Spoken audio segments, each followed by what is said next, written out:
Entonces vamos a ver al joven rico y su muy particular pregunta.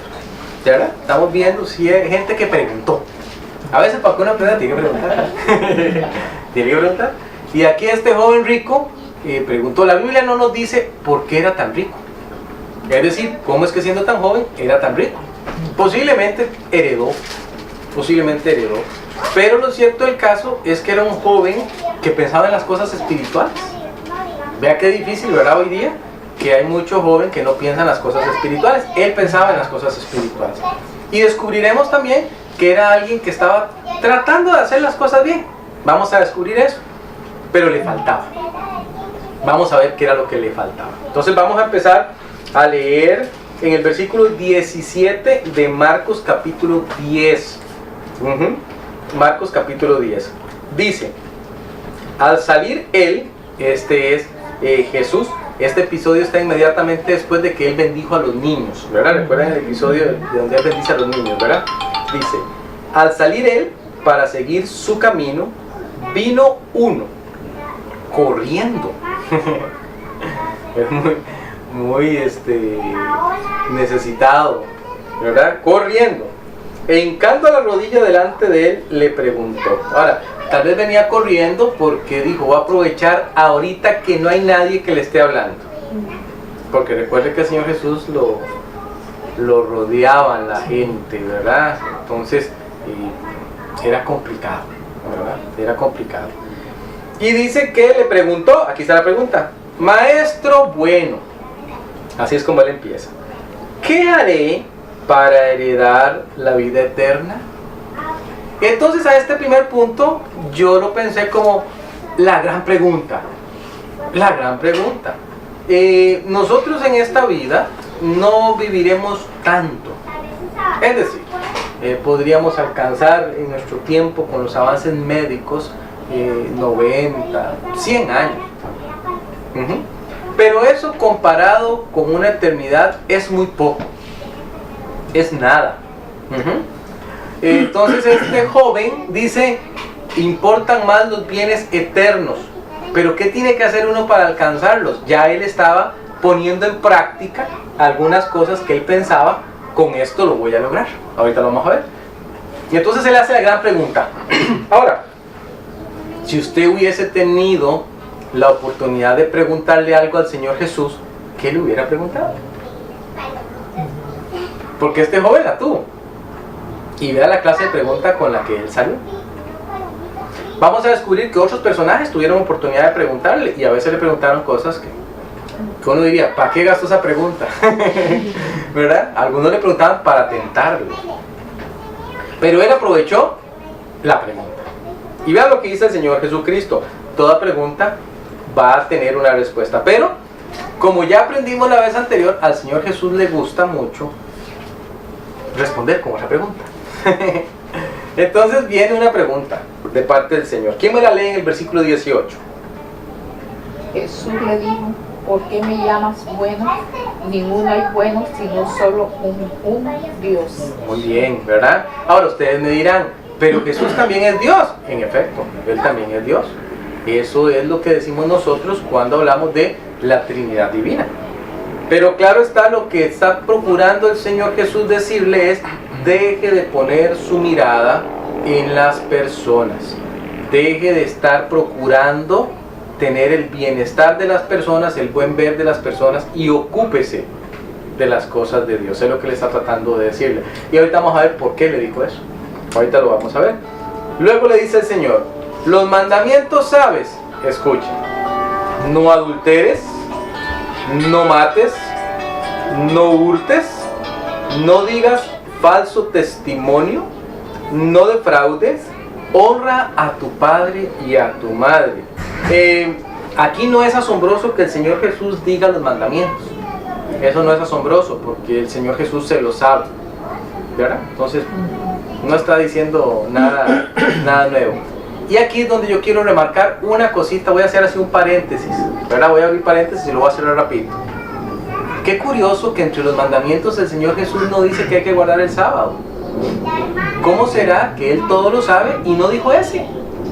¿Será que se le olvidó? Pues sabemos que no, ¿verdad? Sabemos que no. Es que el Señor Jesús dijo, el cumplimiento del día sábado ya se dio, porque Él dice, yo soy el Señor del sábado. Él se lo dijo a los fariseos, yo soy el Señor del sábado. El Señor del sábado ya vino. Entonces dice, ya este mandato como sábado ya no queda. Y de hecho elige resucitar un domingo. ¿Verdad?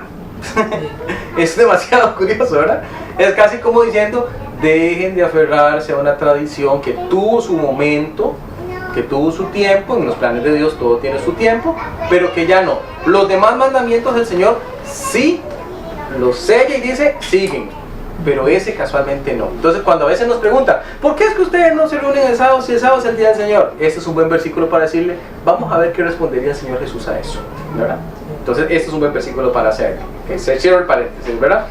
Dice, él entonces respondiendo le dijo, maestro, esto lo he guardado desde mi juventud. Eso quiere decir que era un jovencito ya entrado, ¿verdad? No era un jovencito tan jovencito, un joven mayor, ¿verdad? Sí. ¿Qué pasa en el 21? ¿Quién me lee el 21? Entonces Jesús mirándole le amó y le dijo, una cosa te falta, anda, vende todo lo que tienes y dalo a los pobres, y tendrás tesoro en el cielo, y ven, sígueme tomando tu cruz. ¿Qué le parece? Él quería una respuesta, ¿no? Sí. Él quería una respuesta. Y él le dio la respuesta. El Señor Jesús le dio la respuesta. El Señor le dio un balde de agua fría fue para él. Exacto. Quizás el hombre rico, el joven rico está diciendo, yes, pero es que Jesús me lanzó otra pregunta, no me responde. Y el Señor Jesús le dice, bueno, por cierto, a su pregunta, te falta una cosa, vaya, venda todo lo que usted tiene, délo a los pobres, sígame tomando su cruz. Y el joven rico dijo, no puedo. No puedo, ¿verdad? ¿Qué es lo que el Señor Jesús le estaba tratando de decir? Y le estaba tratando de decir a este joven rico, estás tratando de ganar tu salvación. Cuando el Señor Jesús dice que le amó, está dando a entender, se fijó que su esfuerzo era de verdad un esfuerzo real, genuino. Recuerden por favor que hay personas que están haciendo esfuerzos genuinos por alcanzar su salvación. Es decir, están en serio, de verdad creen que eso es así, ¿verdad? Y entonces, simple y sencillamente están tratando por todos los medios de, bueno, si es que hay que dar limosna, pues daremos limosna. Si es que hay que hacer buenas obras, haremos buenas obras. Si hay que visitar a los enfermos, visitaremos a los enfermos. Están viviendo su religión, digámoslo de esa manera. Pero a esas personas, al igual que a este rico, que en apariencia, imaginémonos al rico, por favor. ¿Qué habrá dicho la gente del rico? Tal vez habrá dicho, qué buen muchacho, qué muchacho más educado, qué muchacho, mire, no hace nada mal, porque él dice que le estaba cumpliendo los mandamientos, pero su corazón no estaba cercano a Dios, porque había un estorbo mayor. Y el Señor Jesús va a tratar con el estorbo mayor, porque ese estorbo mayor le va a quitar la posibilidad de alcanzar la vida eterna, que es lo que él quería, ¿verdad? Él quería entender cómo funcionaba. El Señor Jesús le va a dar respuestas. Entonces, en mi primer punto dije una pregunta muy interesante. Ahora, en el segundo punto vamos a ver la reacción a la respuesta. Qué pena, hay una reacción aquí a la respuesta. Y es una reacción triste. El Señor Jesús lo estaba llevando al límite a este joven rico. Al límite, ¿verdad? De repente el joven rico pudo haberse defendido y pudo haber dicho, Señor, ¿no será mejor que usemos la plata que yo tengo para financiar su ministerio? ¿No será mejor que lo usemos para construir iglesias, Señor? Hacen falta iglesias, ¿verdad? Más sinagogas, para darle a los discípulos, para que funden otras obras. Pero él no dijo nada de esto. Es decir, dígame lo que quiera, Señor, menos la plata. No me toque la plata. Y entonces el Señor dice, tu plata te está impidiendo seguirme. Tu plata te está impidiendo seguirme. Ahora, ¿quiere eso decir que las personas que tienen dinero no pueden seguir a Dios? No, no quiere decir eso. Pero sí quiere decir que si uno no tiene cuidado es un gran impedimento. Lo vamos a ver ahorita. Es un gran impedimento. En el versículo 22, ¿quién me lo lee? Pero él, afligido por esta palabra, se fue triste porque tenía muchas posesiones. Ajá, ya, ahí dice tanto. En un solo versiculito dice tanto, ¿verdad? Y se parece mucho, ¿se acuerdan del sembrador? El Señor Jesús dice, el sembrador salió a sembrar y lanzó su semilla, y nos relata el Señor 4 tipos de terrenos diferentes. Dice, una parte cae junto al camino, otra parte cae allá entre espinos, otra cae ahí directamente sobre las piedras y otra cae en buena tierra. Entonces aquí el Señor dio la palabra y cayó en un terreno estéril, tristemente. Parecía este joven ser un joven fácilmente impresionable por su pregunta inicial. Parecía que él iba a decir, oh, ahora sí lo entendí. Claro, Señor, no, déjese la plata lo de menos. Yo lo sigo a usted. Ya, eso yo veré. Me deshago de eso, que es un estorbo. Pero el terreno era un terreno árido. Ahora la pregunta es, ¿qué lo hizo tan árido? ¿Qué lo hizo tan árido? Porque él dice, mire, afligido. Usted ve afligido, eso es causa dolor. Tal vez lo imaginamos bajando la cabeza, porque nunca le dijo nada al Señor. Nunca le dijo, gracias, Señor. No, mejor no respondió. Nos lo imaginamos agachando su vista, abriéndose campo entre la gente, y se fue. Y el Señor lo ve alejarse. Tal vez él va ahí en su pensamiento diciendo, ¿cómo voy a hacer eso? La Biblia no nos narra más de él. Tal vez de repente más adelante reflexionó, porque el Señor sembró su palabra en él, ¿verdad? Tal vez reflexionó, pero por lo pronto diremos aquí, por la lectura, no, él se fue afligido y dice que se fue triste, y la razón es, tengo demasiadas posesiones. Como ya le decía, ni siquiera intentó negociar. Y ahí está el corazón de él en la posición. Totalmente, porque no intentó negociar. Trata de imaginarse, si yo digo, soy un hombre muy rico, tengo 20 casas, y digo, Señor, voy a regalar 19 y me dejo una porque tengo que tener algo donde vivir. O sea, haber hecho algo, ¿no? Señor, en el banco tengo 50 millones, pero me voy a dejar uno para poder vivir algo. Pero no estaba dispuesto a negociar eso, ni siquiera un poquito, ¿verdad? Ni siquiera nos dice la Biblia así que él dijera, Señor, pero yo ya ayudo a los pobres. Nada. Su dinero era su problema, y un problema muy grande, ¿verdad? Muy grande. Por eso a veces la gente anhela tener dinero, mucho dinero, y no sabe lo que está anhelando, ¿eh? Le puede alejar a uno de lo mejor del Señor, porque el dinero da la sensación, dice la Biblia en Salmos, que en la mente del rico su dinero es como una gran fortaleza. Si el mal nunca me va a alcanzar aquí, estoy rodeado, ¿verdad?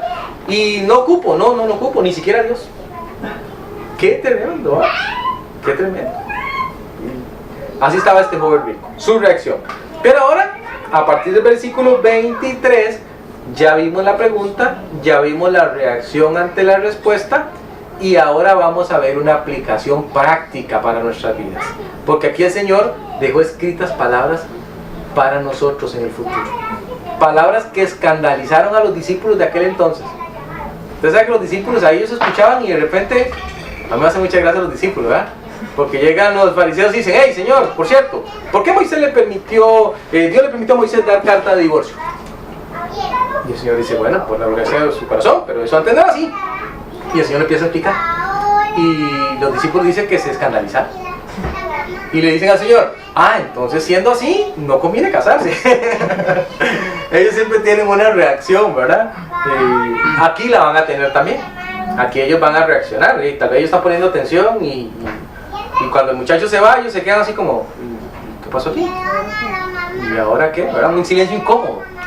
Entonces vamos a ver qué es lo que el Señor Jesús le dice. Le dice, entonces Jesús mirando alrededor, ¿cómo se imagina usted qué es eso?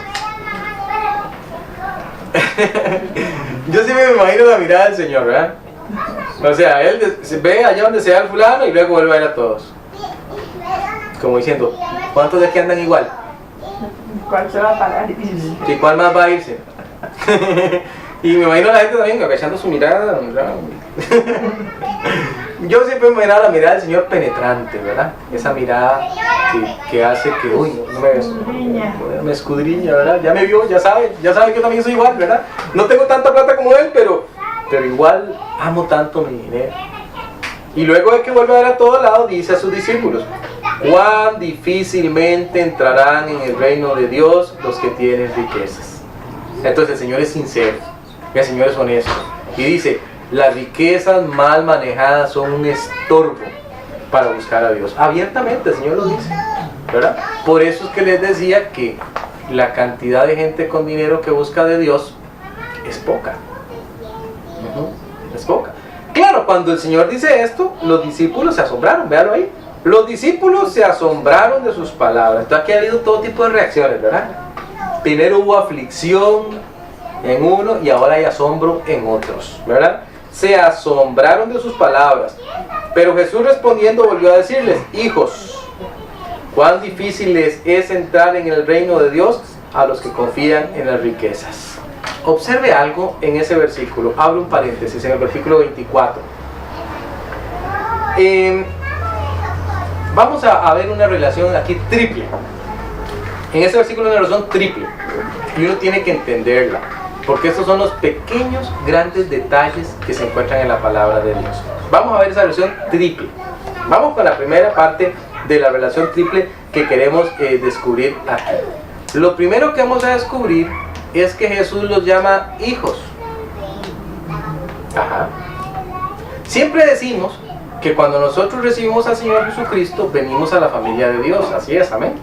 Porque nosotros decimos que pasamos a ser parte de su familia. Juan 1:12 nos dice eso, que a todos los que le escucharon, a todos los que le recibieron, les dio potestad de ser hechos hijos de Dios, ¿verdad? Pero aquí Jesús, que también es hijo de Dios, está llamando hijos. ¿Cómo es que el hijo puede llamar hijos? La única forma de que eso pase es si el hijo y el padre son lo mismo. ¿Okay? Entonces eso es importante. Así que este versículo está apoyando la Trinidad.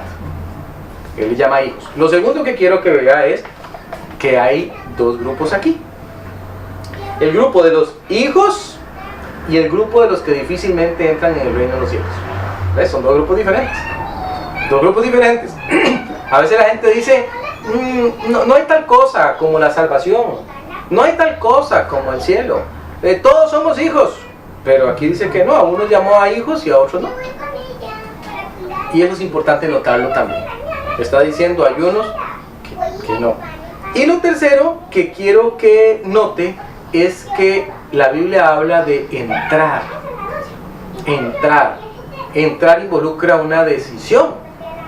Si yo estoy frente a una puerta y a mí me dicen: pase por favor, y yo no entro, entonces quizás el anfitrión me diga: bien, pero ¿qué se quedó haciendo afuera? ¿Puede pasar? Entre, ¿verdad? Esa ha sido siempre la historia de la humanidad. Dios diciendo: entre, ¿verdad? Pero los que están afuera se quedan afuera por múltiples razones. En este caso, porque hay muchas riquezas. En otros casos, por el placer. En otro caso, por la duda. Y así podríamos encontrar mil excusas, de tal manera que no entran. Pero lo que sí es cierto es que aquí el Señor está diciendo: qué difícil que le es al rico. Eso es innegable, ¿verdad? Innegable. Y ya vamos a ver un poquito más de eso. Alguien que me lea el versículo 25.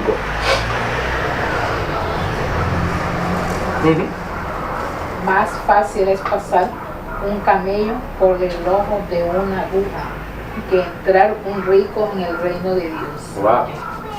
¡Qué tremendo! ¿eh? Entonces dice: ¿pero de qué aguja está hablando? No está hablando de las agujas como las nuestras. Está hablando más bien de las puertas que tenían esa forma. Pequeñas. ¿Verdad? Pero igual era una complicación. O sea, tampoco imaginen un camello, que es un animal. Digo, los camellos alto, eran muy difíciles de agacharse, y para pasar por esa puerta era un Totalmente. problema, un disciplina. Entonces, cuando Él da, recuerden que el Señor Jesús siempre que usa este tipo de ilustraciones, lo que está procurando es que la gente diga: ah, ya entendí. Claro, nosotros no tenemos puertas con formas de aguja hoy día, no tenemos camellos aquí, entonces de repente no entendemos y decimos: sí, una agujita y voy a meter un camello, pero aunque fuera esa, aún ahí entenderíamos que es difícil, Sí. ¿verdad? Que es difícil. Entonces, la gente que le escuchaba en aquel momento escuchó esto.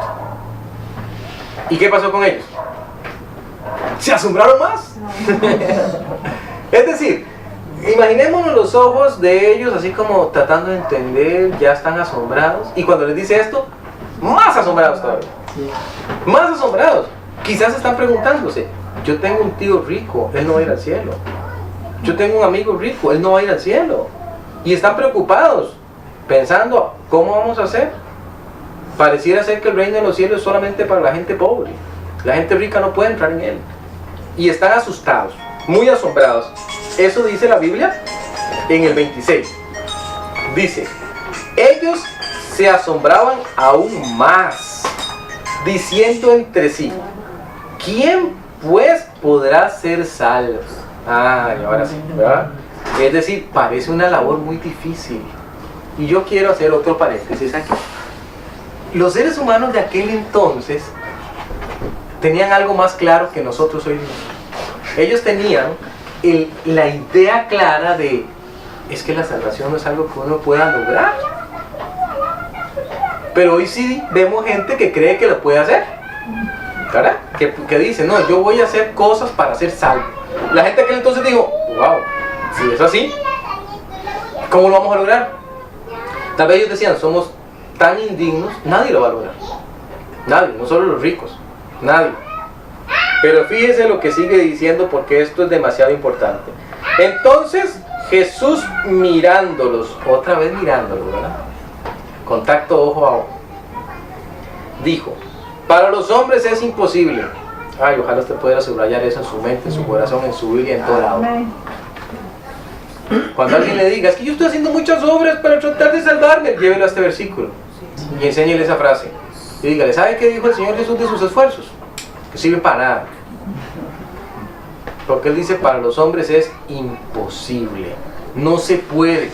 Los seres humanos no tienen la llave. No pueden llegar allá, aunque quisieran. Y aunque lo intenten, por mucho que lo intenten, la salvación no es algo del ser humano. Por eso es que el ser humano tampoco la puede estropear. ¿Ve? La salvación es un asunto de Dios, solamente de Él. Y a veces pensamos que se puede estropear. Conversaba con un muchacho esta semana y una pregunta que él tenía era, Ronnie, entonces la salvación no se pierde. Y es cierto, no se pierde. ¿Cómo va a perderse? Si acaso que usted hizo algo para encontrarla. A usted se la dieron, se le regalaron, y una vez que se le regalaron, quedó en usted. Ahora, quienes se atreven a decir que se pierde, nos dejan muchos vacíos. Un vacío, quizás el más importante, es este. Ellos dicen, se pierde, pero no por cualquier pecado. Solo ciertos pecados hacen que uno la pierda. ¿Quién les dio esa autoridad? ¿Quién les dio esa autoridad? Están los extremistas también, pues están los que dicen que usted aceptó al Señor y ya usted no se va a perder, aunque usted ande en pecado, nunca más se va a volver a perder. O sea, que usted puede hacer lo que quiera después de que venga el Señor. Y eso vamos a aclararlo, ¿verdad? Porque esos son dos puntos y me gusta mucho que lo haya comentado. Son dos puntos y son dos puntos muy importantes para dejarlos claros hoy. Cuando una persona acepta al Señor Jesucristo, la persona sufre un cambio. Lo primero que tenemos que entender, la persona sufre un cambio. Es decir, se nota la mano del Señor Jesucristo en esa persona. ¿Estamos de acuerdo en eso? Sí. O sea, se nota que hay un cambio. ¿Podría esa persona, producto de su relacionamiento con el mundo, de su falta de buscar la santidad, hacer cosas que son contrarias al plan de Dios? Claro que pueden. Claro que puede, y nosotros mismos somos ejemplo de eso. ¿Acaso que nosotros somos perfectos? Pecamos. Pero hay una intencionalidad de buscar a Dios, siempre. Podría ser que de tanto estar en el mundo yo llegue a hacer cosas que son terribles. Claro. Claro. Lot las hizo. No lo olvide. No lo olvide. Noé no estaba desnudo ahí tirado afuera del arca después de que hizo esa gran obra de fe. Y diríamos que Noé, porque tomó mucho vino, entonces ya él no va al cielo. Ese es el punto que nosotros tenemos que analizar. No depende de nosotros. La salvación depende 100% de Dios. Ahora, la pregunta de don Edgar es cierto. Hay personas que manifiestan haber aceptado a Cristo, pero no se nota cambio alguno. Sí. Entonces ahí usted tiene todo el derecho de decir, no juzgar, porque no somos quienes. ¿verdad? Pero sí dice la Biblia, por sus frutos los conoceréis. Si usted no ve fruto alguno, usted dice, no, tal vez usted de boca manifestó querer, pero en realidad no fue algo real. ¿Por qué suele pasar eso, mis hermanos? Porque la gente a veces hace una profesión de boca, a veces hasta sentimental. Yo he visto personas en las iglesias pasar al frente. Un día fue una situación tremenda. Un muchacho pasó al frente y lloraba a viva voz. Y si usted lo está viendo, de repente usted dice, él está muy arrepentido. Pero a veces las personas lloran por culpa y no por arrepentimiento. Y son dos cosas distintas. El arrepentimiento que viene de parte de Dios nos guía justo a eso, a acercarnos a Él. La culpa no. La culpa es como, ay, qué dicha, ya me desahogué, ya lloré, voy a ir a seguir en lo mío.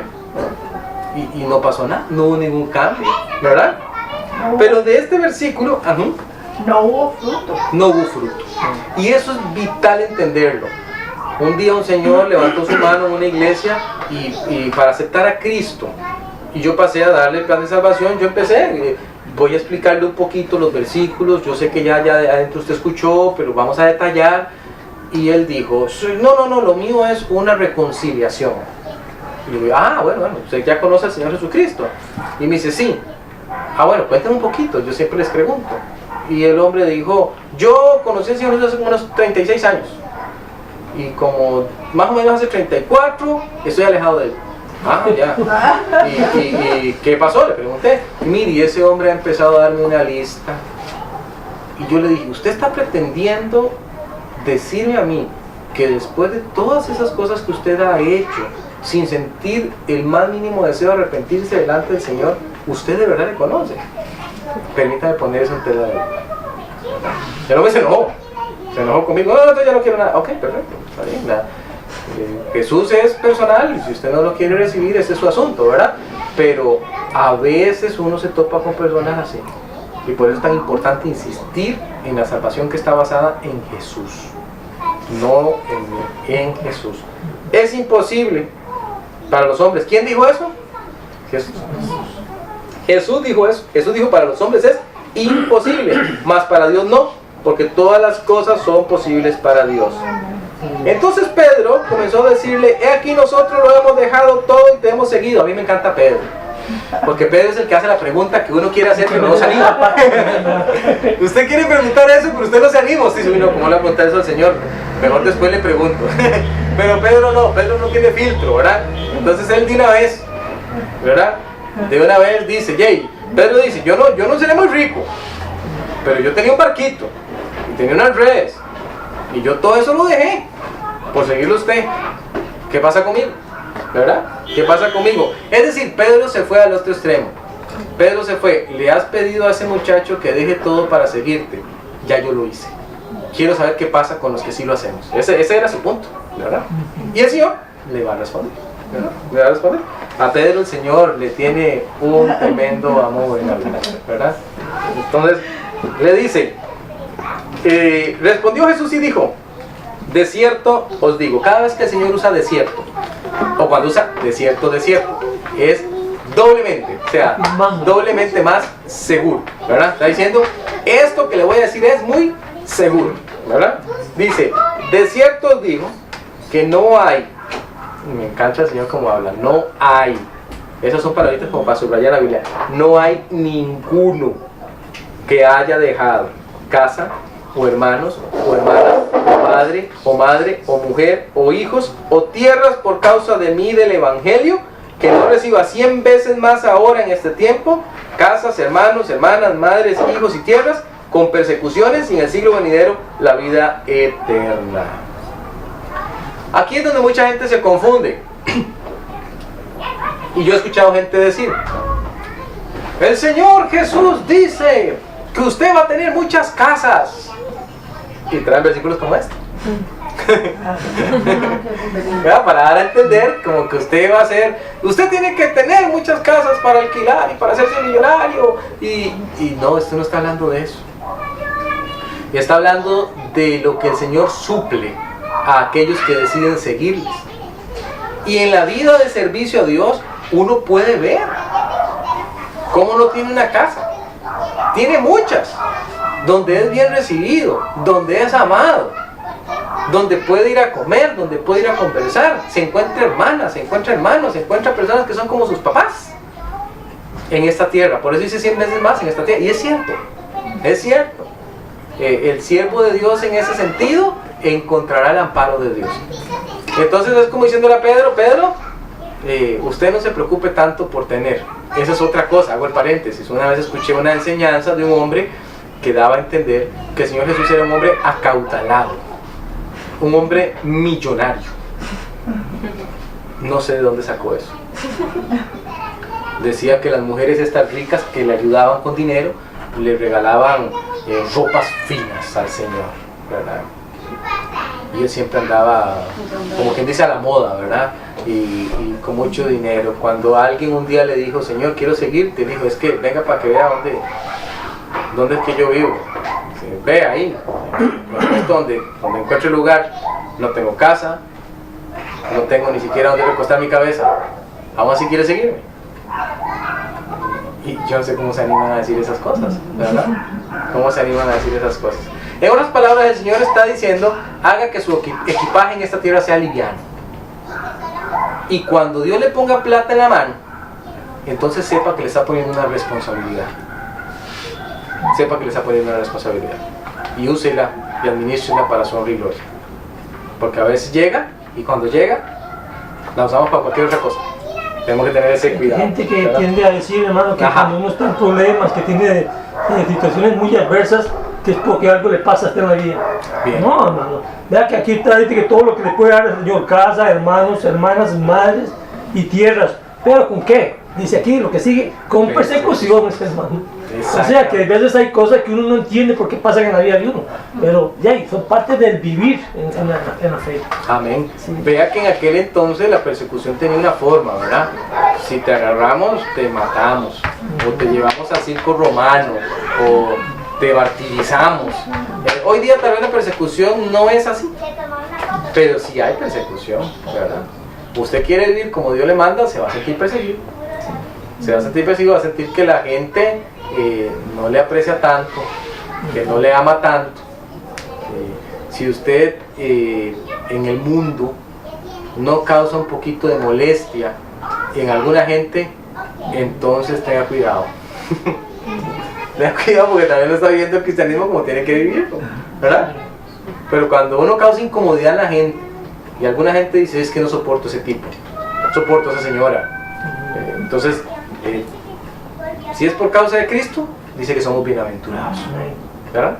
Bienaventurados. Dice que se acuerda de cuando Juan el Bautista iba donde Herodes y le reprendía.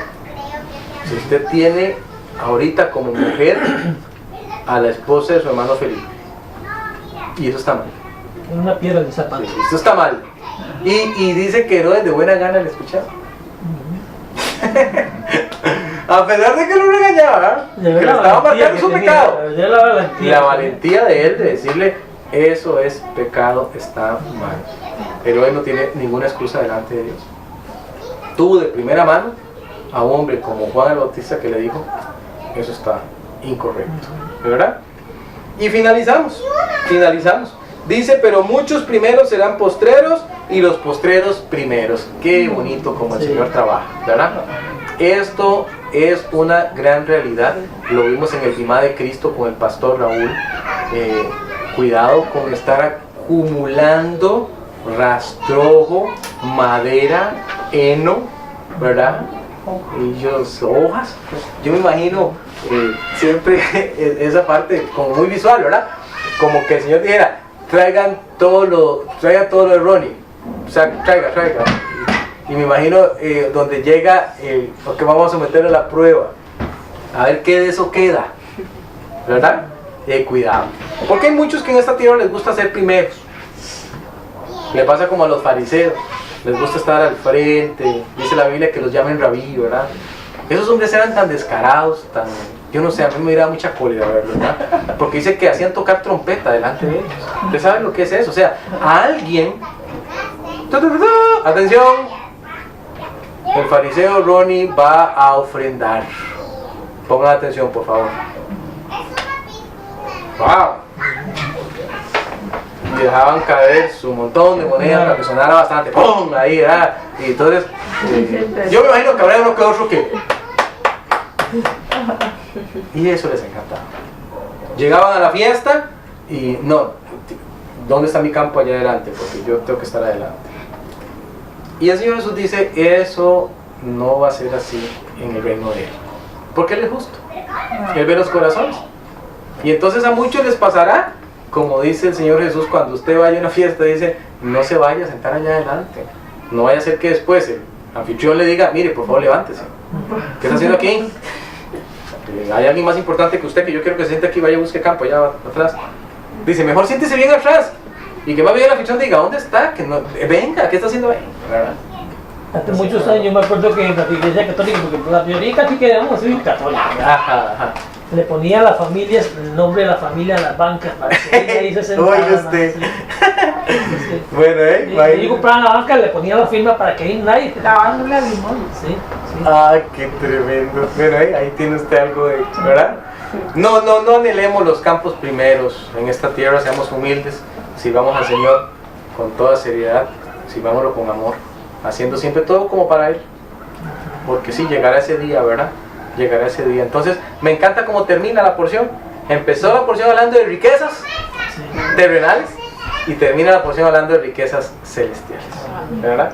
Es como que el Señor le dio la vuelta a la conversación y dijo, no se fijen en eso, eso no vale la pena. Es conmigo las riquezas celestiales las que sí importan.